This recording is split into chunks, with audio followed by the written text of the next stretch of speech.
So I am back to talk about chapter 15 of the Shakespeare Stealer. And on page 108, chapter 15, Widge has a problem. And the only person who's going to be able to make this decision is Widge himself. He can't ask Sander what he should do. He can't ask Falconer what he should do. Because Falconer obviously will say, steal the book. And Sander will obviously say, don't steal the book. Widge has got to figure this out on his own, which is an interesting place for Widge to be. Because for the whole, basically his entire life, he's been told by others what to do. He's never really had to think for himself or follow his own heart, his own passions. And on page 108, he has to think, do I steal this book or do I help out a friend? His friend being Sander. And I don't even know if Widge would call Sander a friend right now because he's never really had a friend, but he is definitely becoming more comfortable with this idea of friendship. On page 110, Sander and Widge have a really friendly back and forth banter, a really friendly back and forth conversation where they're kind of joking with each other the way friends do. And on page 111, Sander at one point says, I thought we were friends. And it's that confirmation that Widge gets that does make him feel a little uncomfortable, but at the same time makes him feel good.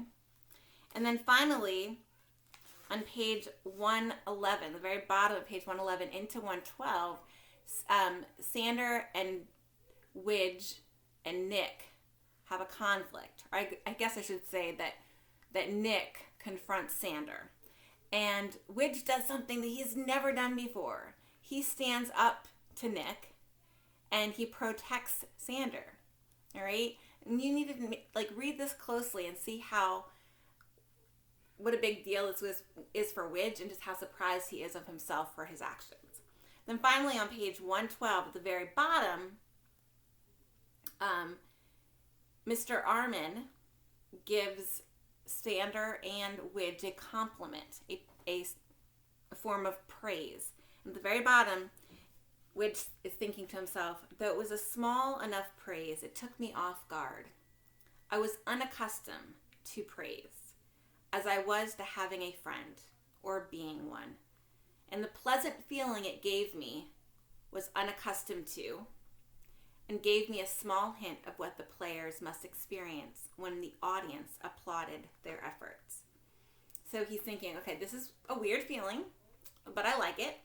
And he's also thinking, I bet the same feeling is what happens to those players on stage when the audience is like, woo, when they're giving the audience when the audience is giving the players acclaim.